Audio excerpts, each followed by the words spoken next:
Pipe dope is any thread lubricant, thread sealing compound, and anaerobic chemical sealants that are used to make a pipe thread joint leak-proof and pressure-tight. It is also referred to as thread compound or pipe thread sealant.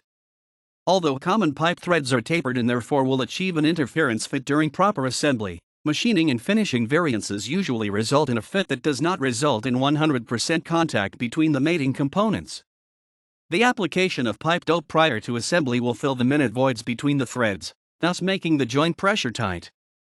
Pipe dope also acts as a lubricant and helps prevent seizing of the mating parts, which can later cause difficulty during disassembly. A material safety data sheet reports that the Permatex 51D pipe joint compound contains kaolin, clay, vegetable oil, rosin, ethanol, etc.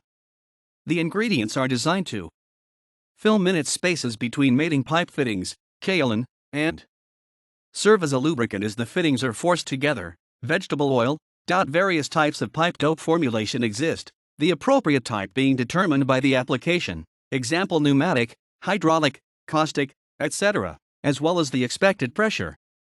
Improper selection of the type of pipe dope may result in leakage despite best assembly practices. Petroleum-based pipe dope is not intended for use on threaded PVC, CPVC, or ABS pipe and fittings since it will deteriorate the plastic. Builders in the U.S. are expected to use thread compounds that meet ASTM F2331, standard test method for determining chemical compatibility of thread sealants with thermoplastic threaded pipe and fittings materials or thread seal taped on PVC, CPVC, and ABS threads. References